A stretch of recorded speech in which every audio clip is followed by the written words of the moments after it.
TIRA에서 이거는 Traditional IRA를 말합니다. Traditional IRA에서 Roth IRA로 돈을 트랜스퍼 했는데요. 비용이 있느냐라는 거예요. 자, 예전 회사의 401k의 돈을요. Traditional IRA로 넣어놨는데 Traditional IRA에 있는 것을 Roth로 트랜스퍼했다. 근데 내 돈이 4,000불 가량이 없어졌다 한다. 텍스를 떼는 거냐? 뭔 말이냐? 얼마의 텍스가 붙느냐? 그리고 Traditional IRA에 있는 돈을 모두 Roth에 넣어도 되는 거냐? 그래서 여기서 보기에는 50세 이상은 뭐 6,000불 1년에 넣을 수 있다고 했는데 저희가 다 Traditional IRA에 넣는 건데 4,000불씩이나 갑자기 사라질 수가 있는 거냐?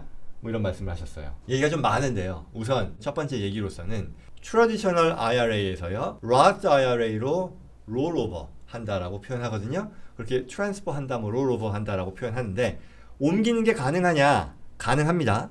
그래서 내가 이런 거잖아요. 앞서 뭐 지난 질문에서 어떤 게 좋겠냐, 트레디셔널이냐, 로스냐, 사람의 판단의 문제잖아요. 근데 뭐 제 말을 듣고 갑자기 생각이 바뀌었어요. 그래서 나 트레디셔널로 있었는데 나도 그렇게 해야지 로스로 옮긴다라고 하면 가능합니다. 그랬을 때 어떤 것들을 고려해야 되느냐 생각을 해보자고요. 트레디셔널 IRA에 들어간 거는요. 물론 더 깊이 있게 들어가면 애프터 텍스로 트레디셔널에 넣을 수도 있는데 그런 상황은 가정하지 말자고요. 매년 뭐 6,000불, 6,500불씩 넣어가지고 거기서 매년 그걸 컨트리뷰트 할 때마다 텍스 디덕션, 정확히는 소득 공제였었죠. 과세소득을 그만큼 줄였다는 거죠. 그 말은 비용으로 인정을 받았다는 얘기잖아요. 로스로 옮긴다라는 것은요. 로스로 원래부터 했었다 그러면 그건 애프터 텍스였었을 거잖아요. 그러니 트레디셔널에 들어가 있었던 거 세금 안 낸 돈이 불어나서 세금을 안 냈잖아요. 그러니 그 금액 전부가 결국은 우리는 세금을 안 낸 채로 불어난 금액일 거예요. 그래서 원금에 대한 부분들을 우리가 옮기는 데 있어서 감안해서 이에 대해 과세가 되도록 한다라는 게 바로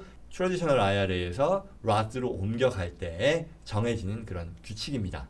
규정이라고 보시면 돼요. 결국 그러면 내가 당시에 넣을 때 그만큼 세금 혜택을 본 거잖아요. 그러니 그 금액을 로스로 옮기는 데 있어서 그 세금 혜택을 본 것만큼 토해내야 되는 거니까 거기에 해당되는 금액에 대해서는 내가 과세가 된다. 언제? 롤오버를 한 해, 트랜스퍼를 한 해에 세금 신고에 그 금액만큼은 과세 대상 소득, 오리지널 인컴 텍스에 적용을 받게 됩니다. 그게 기본 규정이고요. 자, 그러면 이제 이렇게 생각할 수 있겠죠.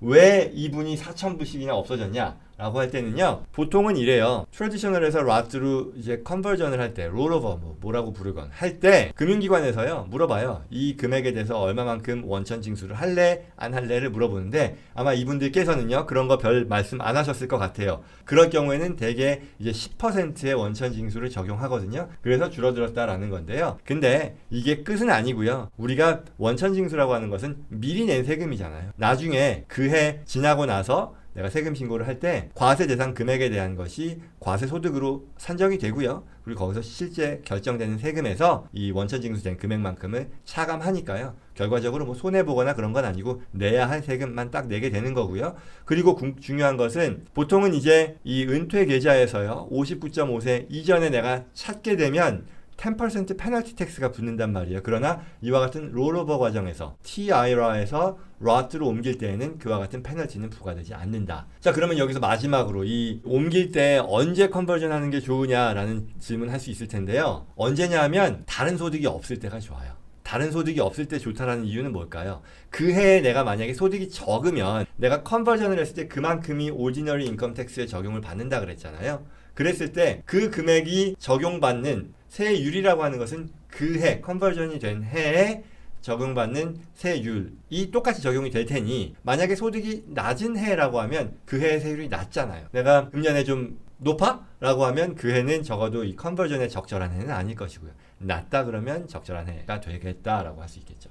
그리고 또 하나는 거기에 들어가 있는 투자 자산들, 그 자산의 어떤 증감이라는 게 있죠. 예를 들어 내가 주식을 투자했는데 거기에 실제 작년 같은 경우 2022년 같은 경우는 시장이 안 좋다 보니까 그 평가액이 많이 낮아졌잖아요. 그때 옮김으로써 내가 누릴 수 있는 그런 혜택이 더 클 것이다 라고 볼 수 있겠죠.